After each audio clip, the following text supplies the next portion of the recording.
Hello, everyone. Your friendly neighborhood host, J.T. Wheatley here, back for another episode of the History of Comic Books podcast, this time on Crisis of Infinite Earths. The Crisis of Infinite Earths remains one of the biggest events in DC and comic book history in general. It is about to set a trend in reboots to fix continuity in DC's universe while remaining a powerful story as well. It was all started by a simple letter. Now, a listener's note. As with the previous History of the Watchmen episode, a full plot synopsis of the Crisis of Infinite Earths will not be given, but spoilers of the story will be featured throughout. If you don't wish to be spoiled, please skip this episode until you get a chance to read the comic. Seriously, it's a great comic and one of the best events ever made, so check it out if you haven't had a chance yet. And with that warning, on with the show.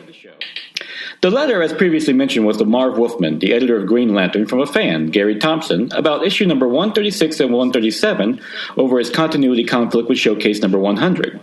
In the Green Lantern comic, the title character goes to the future where he meets Space Ranger and other futuristic DC heroes who don't recognize him, because no records existed before the Great Disaster, which to Thompson thought that indicated this was the Omak Commandee Jackson timeline. However, Thompson points out in Showcase number 100, Green Lantern was teamed with these heroes before. Thompson wasn't the only fan who noticed this, and Marv Wolfman acknowledged that in his reply in Green Lantern number 143 on August of 1981, stating that the story in Showcase was just supposed to be a fun one-off and not part of the main DC mythos. However, that letter started the wheels turning in Wolfman's head.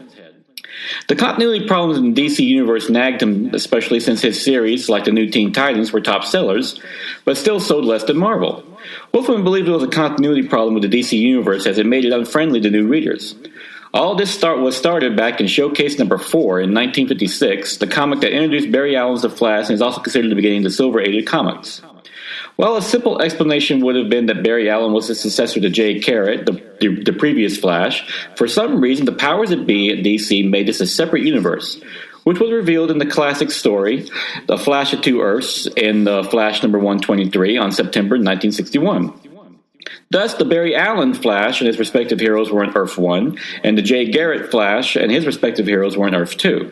The confusion didn't stop there, though, as each Earth had their own Superman, Wonder Woman, and so forth. There were comics that dealt with each Earth and its characters, and soon it was revealed that these weren't the only Earths. For example, there is Earth 3, which is all villains, and Earth 5, which is the home of Shazam and the Marvel family. There is even an Earth Prime, which is supposed to be the real world. All this came about with how DC was formed throughout the decades, slowly acquiring different comic book companies, from Fawcett, where Captain Marvel, Shazam came from, Quality, where Plastic Man, the Blackhawks, and Ray came from, and Charlton, where the Question, Captain Atom, and the Blue Beetle came from. The result was a continuity mess that the Crisis event was finally going to fix, at least they hoped it would. It was decided that the anniversary would be turned into an event to fix the continuity problems that have plagued DC for decades. Wolfman started broaching the subject with the rest of DC about a plan to fix it. Soon, executive editor Dick Giordano started hinting at the plan in his Meanwhile column in the late 1982. In a meeting with DC President Jeanette Kahn and VP Paul Levitz, Giordano began to craft the event. The timing was perfect as DC's 50th anniversary was coming up in 1984, and the company was looking for the perfect event to celebrate it. Originally, the idea of the event like this was first mentioned in December of 1981 in the Comics Journal with the idea of a 12-issue maxi series to be published in 1982. Then it was planned for DC's 50th anniversary for 1984 to be called History of the DC Universe. Dick Giordano started hinting at it again in his Meanwhile column in June of 1984, telling readers that strange things would start occurring in the books. It was promised to be a huge crossover event to address the existence of the multiverse and the continuity problems it created. The story to be crafted revolved around a being called the Monitor, who was charged with protecting the numerous Earths or multiverse, when a being called the Anti-Monitor sets out to destroy them, forcing the Monitor to recruit the DC heroes to save all reality. By the end, numerous characters would die, be revamped or condensed, and only one Earth with one continuity would remain. Len Wein co-plotted the first issue with Marv Wolfman, while Roy Thomas did research and George Perez was assigned the job of penciler. Originally, it was suggested the story begin with Anthro, the first boy, first introduced in Showcase in number 74 on March of 1968, created by Howard Post, and end with Commandee, the last boy on Earth, who was first appeared in Commandee, the Last Boy on Earth comic number 1 on October 1974, and created by Jack Kirby. Soon, to help with the research, Peter Sanderson was hired, who did 2 years of work and was needed, as they couldn't start until he was finished. He had his work cut out for him, as he was assigned to read every DC comic ever published since 1935. Sanderson compiled extensive notes that not only helped with the crisis, but also who's who in the DC universe, a series of 12 handbooks detailing every character in the DC universe. Sanderson's research also with various other DC writers and editors and crafted the stories. They also hired Bob Greenberger to compile a death list, i.e. the characters that needed to be killed off during the event. Dick Giordano, meanwhile, worked as the inker. To link all the comics, the Monitor was created, originally conceived as a villain by Marv Wolfman, who first called him the Librarian. He first appeared as a villain, at least in the shadows, in the New Teen Titans number 21 on July of 1982. To explain this, Wolfman made a passing line about how the Monitor, who was tasked with protecting the multiverse, was supposed to have been testing various heroes and villains for the coming crisis. He would later be fully seen in GI Combat number 274 in February of 1985. As part of the larger event, writers and artists of various books were instructed to use him at least twice before he would die in the event that is over. The only series exempt from the books outside the present-day continuity, DC continuity, were licensed comics like Star Trek or dated ones like Sergeant Rock. For the real villain, the Anti-Monitor was created, whose name was originally just meant to be the placeholder but eventually just stuck. As for the death list, one of the first characters designated to die was the Barry Allen Flash, appropriate since it was his first appearance that started this whole continuity mess to begin with. His series was supposed to be canceled with issue number 350, and also Supergirl was designated to die as well. Originally, Wolfman didn't want to kill off Barry Allen, but DC felt the character was dull, as evidenced by his declining sales. Thus, DC was planning to cancel the series regardless. As for Supergirl, she was first considered off-limits for killing, since her own movie was debuting in 1984, but when the movie bombed, it was decided to kill her off as well. Originally, Supergirl was also lobbied because she was essentially a female Superman, and the idea of Crisis was also to eliminate the duplicate superheroes. Meanwhile, it was decided to give the Earth 2 Superman a graceful exit, where he, his wife Lois Lane from Earth 2, and a few other heroes would survive in a pocket dimension. Lynn Wein, Marv Wolfman, and Bob Greenberger didn't hammer out the 12-issue outline of the series, though it was shifted when much of the early plot was discarded. On May of 1984, at the DC retreat, Dick Giordano emphasized the need for the Monitor to appear through the DC comic books to build up the series to various editors. Only one refused, and he reportedly left fuming all the way back to New York City, but eventually all cooperated with the plan, agreeing to listen to changes needed. The retreat did encourage ideas and suggestions from DC writers and editors, and Roy Thomas was more than willing to do so. In a memo dated May 16, 1984 to Marv Wolfman, Lynn Wein, and Bob Greenberger, Thomas suggested that some of the characters that needed to die were the old Sandman, Wildcat, Green Arrow, Vigilante, and the son of Superman from Earth 2. Marv Wolfman had created Cole in the New Teen Titans number 9 in June of 1985 for the purpose of killing her off in Crisis.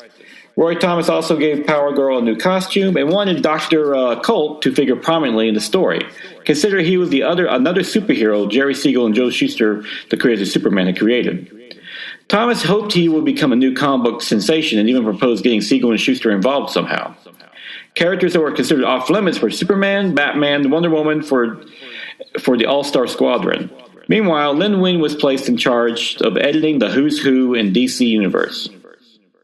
Eventually, the title was lengthened to DC Universe, Crisis of Infinite Earths, in the DC Sampler number 3 in 1984. For Marv Wolfman, he called it Excedrin Headache number 2145. However, one event slightly stole the thunder of Crisis, which was Secret Wars in 1984 over at Marvel, which also fed into the sales of Marvel books in general.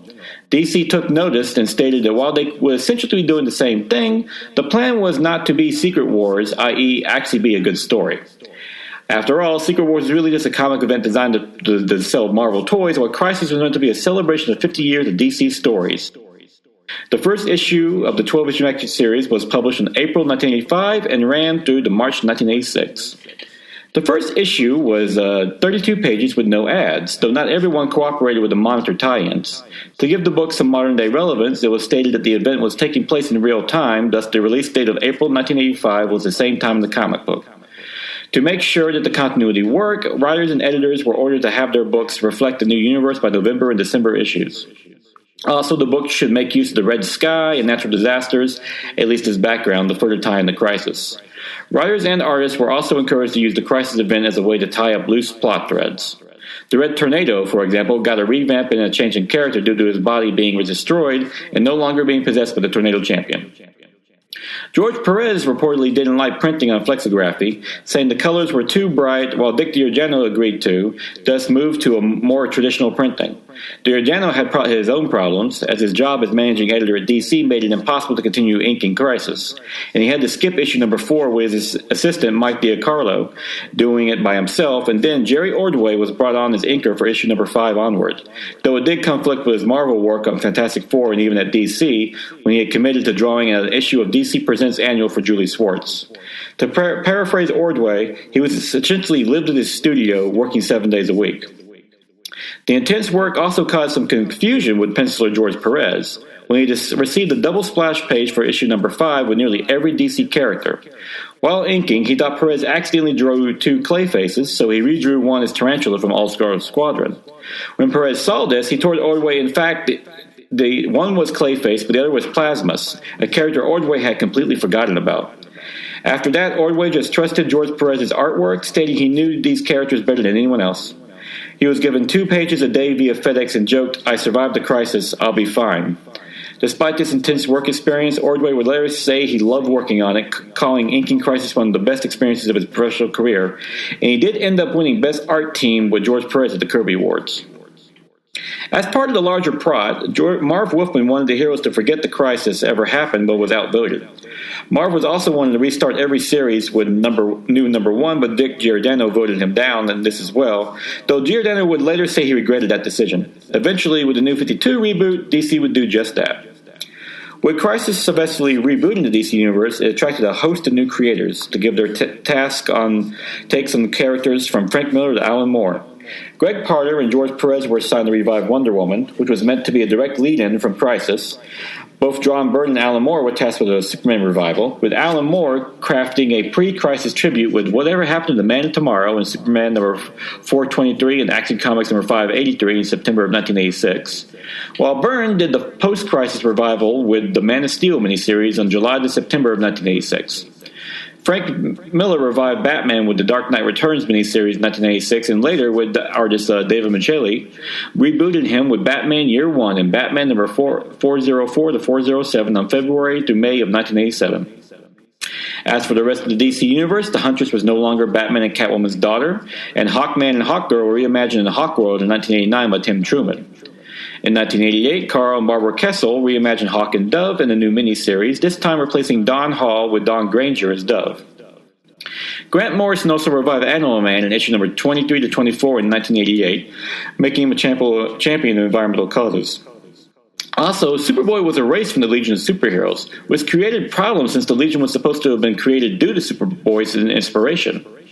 At first, it was explained that the villain Time Trapper created a pocket dimension from the pre-Crisis universe, but eventually an editorial mandate ordered him removed completely, which inadvertently led to erasing the Time Trapper villain as well.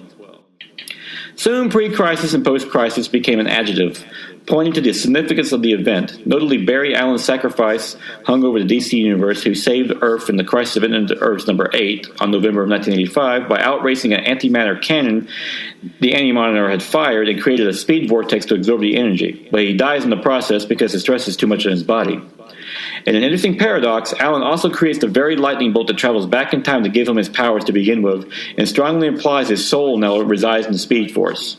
His nephew, Wally West, would take up the Flash mantle, while Barry Allen, the Silver Age's first hero, would become DC's first saint. However, it wouldn't last, as DC would try to fix the continuity errors again with another reboot, Zero Hour, in 1994, a 5-issue miniseries written and penciled by Dan Jurgens, with former Crisis inker Derry Ordway returning to ink this reboot as well. Subtitled A Crisis in Time as a nod to the original Crisis, it was meant to unify the various divergent future timelines like Crisis unified the parallel worlds. It was also meant to deal with the many inconsistencies retcons from Crisis, notably how the rebooted characters didn't appear, a prime example being Hawkman. In the story, it was revealed that Hal Jordan was the new villain Parallax, having been driven insane over the loss of his beloved Coast City in the Reign of Superman story arc, and deciding to remake the universe in his own image.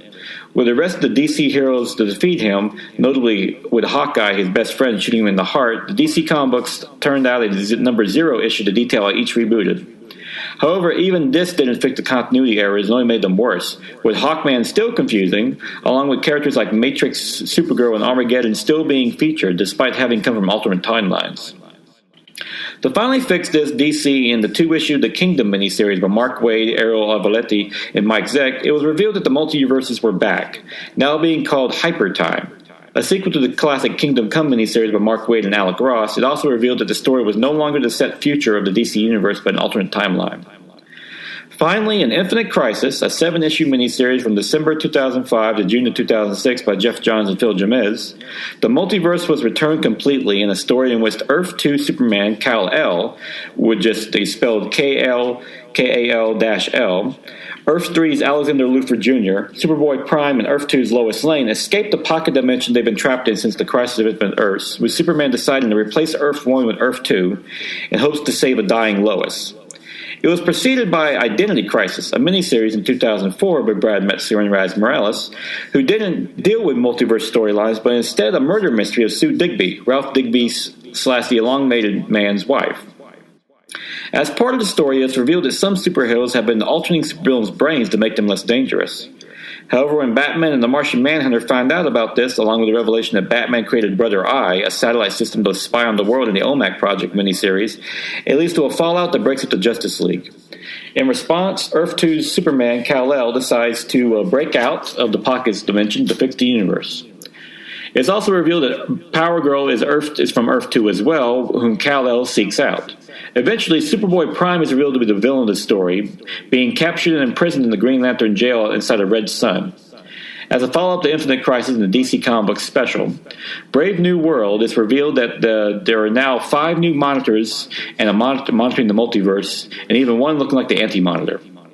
Eventually, the Countdown miniseries of May 2007 to April 2008 is revealed there are in fact 52 monitors, a number DC sure likes, as was preceded by the miniseries 52, a weekly DC series that detailed 1 week in a year immediately following the Infinite Crisis event, detailing what happened during the events of the 1 year later, which by editorial mandate every DC book was to jump to. Superboy Prime will eventually escape and join the Sinestro Corps in Sinestro Corps' War of 2007, where he teamed with the revived Anti-Monitor, whose body had been rebuilt by the Manhunters, and the ancient enemy of the Green Lantern Corps. He was eventually defeated in the story and trapped inside a Black Power battler. He eventually escapes in the Blackest Night miniseries, only to be banished to his antimatter universe. The Anti-Monitor would later become a recurring villain in the New 52 reboot and still ranks as one of DC's deadliest villains, having the largest body count of having destroyed countless universes. As for Crisis, the trilogy of stories concluded in 2008-2009 with Final Crisis by Grant Morrison and J.G. Jones, a 7-part miniseries that followed up 7 soldiers, and 52 in 2006, along with ties to Morrison's Rock of Ages story in JLA in 1997-1998. It was hinted that the Infinite Crisis was the Middle Crisis, thus one more coming. This time, DC heroes face off against Darkseid, who manages to take over Earth with his anti-life equation, with the intention of all reality to follow. Of course, the heroes are eventually triumphant, but not before Darkseid blasts Batman through time with his Omega beams. Don't worry, he made it back. Throughout all this, the dead Barry Allen would continue to make appearances, whether as a heavenly specter or a visitor from the future. However, he would finally return in DC Universe number 0 and have it cemented in Flash Rebirth, a 6-issue miniseries from April 2009 to February 2010 by Jeff Johns and Ethan Van Sciver. As for the other significant death of Crisis, Supergirl, who sacrificed herself to save her cousin in Crisis of Infinite Earths number 7, she would eventually be replaced by Matrix, a shapeshifter who takes up the guise of Linda Danvers, Supergirl, and Superman Volume 2, number 16 in April 1988, but created by John Byrne. The character would later merge with the real but dying Linda Danvers in Supergirl Volume 4, number 1, on September 1996, created by Peter David and Kerry Frank, but that character would later be retconned out of existence following the events in Infinite Crisis, at least according to DC Editor-in-Chief Dan DiOdio. But writer Jeff Johns would later state that that was not the case. Another character who took up the guise of Supergirl was Sorel, who was first appeared as Superman The 10 Cent Adventure number 1 in 2003, created by Steven Seagle and Scott McDaniel, and is meant to be the future daughter of Clark Kent and Lois Lane. As for the original Supergirl, whose soul would appear in the 1989 tale Christmas with the Superheroes to cheer up Deadman, but then disappear from DC continuity until 2001, where she appeared as a guardian angel to Linda Danvers in Supergirl number 48 to 49. Later in the final story arc of the Linda Danvers Supergirl series, number 75 to 80, called Many Happy Returns, a young Kara appears from before the crisis, and when Linda Danvers is unable to save her as well, it leads to her ending her career as Supergirl in the series as well. However, her co-creator Peter David, unsatisfied with his character's ending, created the series Fallen Angel at IDW, in which is strongly implied this is Linda Danvers, though for obvious legal reasons, being a separate company, he couldn't say it outright. As for the original Kara Zor-El, she was finally returned in Superman Batman number 8 to 13 in 2004 in the Supergirl from Krypton by Jeff Loeb and Michael Turner, and which has her return in a Kryptonian pod as an 18-19-year-old girl. Of a melancholy note, the series was dedicated to actor Christopher Reeve, who passed away that year, and also is the only interior art that Michael Turner ever did outside of Top Cow and Aspen before passing away in 2008. In 2011, DC decided to reboot its universe once again, hence why it's now the drinking game, with a new 52. This time finally restarting each series with a new number 1 while also incorporating the characters from Wildstorm Universe, which was created by Jim Lee, who had sold it to DC in 1998 and now worked at the company. However, the same continuity and the stories continued, and was a bit confusing when Justice League number 1 began the launch of the new lineup in August of 31st, 2001, with the story taking place 5 years in the past when the team first met, at least according to this new continuity. One significant change, though, was that the return of Barbara Gordon as Batgirl, who had now regained the use of her legs and now took up the mantle again in her own series. Nevertheless, as Karina Lawson in Wired magazine wrote, all of this could have been done in the regular series without this unnecessary reboot, something that even DC realized with Convergence in May of 2015, when they restored the old continuity with a new 52 and then Rebirth in 2016, which restored the original numbering to many of the comic books. Outside of the comic books, the Crisis has been referenced in the CW shows, particularly the Flash and Supergirl series, which are separate universes, and in the later shows it's revealed there are 52 separate dimensions. Like I said, DC likes that number. In the first episode of The Flash, a future newspaper carries the headline, "Flash Missing, Vanishes in the Crisis." Grant Gustin, who plays Barry Allen in the series, has stated he believes the eventual plan is to get to Crisis of Infinite Earths in the CW shows, but it'll probably take 10 years to get there. The network-wide crossover of CW-DC shows, though, which also featured Arrow and the DC's Legends of Tomorrow in 2017, was even titled Crisis on Earth X, with the heroes fighting against the invading forces of the world where the Nazis won World War II, complete with a Nazi Green Arrow and Supergirl. Jeff Johns even tried to address how you can have Grant Gustin play the Flash on TV and Ezra Miller in the movies by claiming it's part of the cinematic multiverse in 2014. While most of the consequences of Crisis of Infinite Earths have been undone over the following decades, it nevertheless remains the standard bearer for all company-wide reboots to date. Not only for the long-term effects it had, even today DC's timeline is delineated as pre-crisis and post-crisis, but also in the fact that it was a truly great story, from brilliant moments like the death of Flash and Supergirl to the adventures of classic villains like the Anti-Monitor. It not only is a standard by what a reboot is, but is just as a company-wide event in general. I would like to note that my main source for this episode was the excellent Crisis of Infinite Earths, the Compendium. An in-depth book features numerous interviews from all involved with the classic comic book that is packaged with the excellent Absolute Edition of the Crisis of Infinite Earths. Like all DC's Absolute Editions, it's pricey but well worth it, and do pick it up wherever books are sold.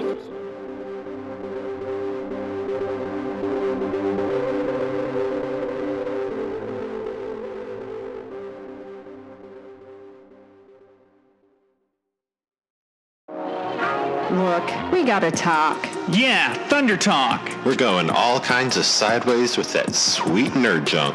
Woke nerd junk. It's topical. Political. Dare I say radical. We've got all your latest news and reviews. Hot music. And a whole lot of comedy. But it ain't for kids. Definitely mature content. So let's talk. Let's talk Thunder Talk. Thunder Talk is a proud member of the ESO Network. And now it is April 10th, 2025, time for the favorite comic of the week.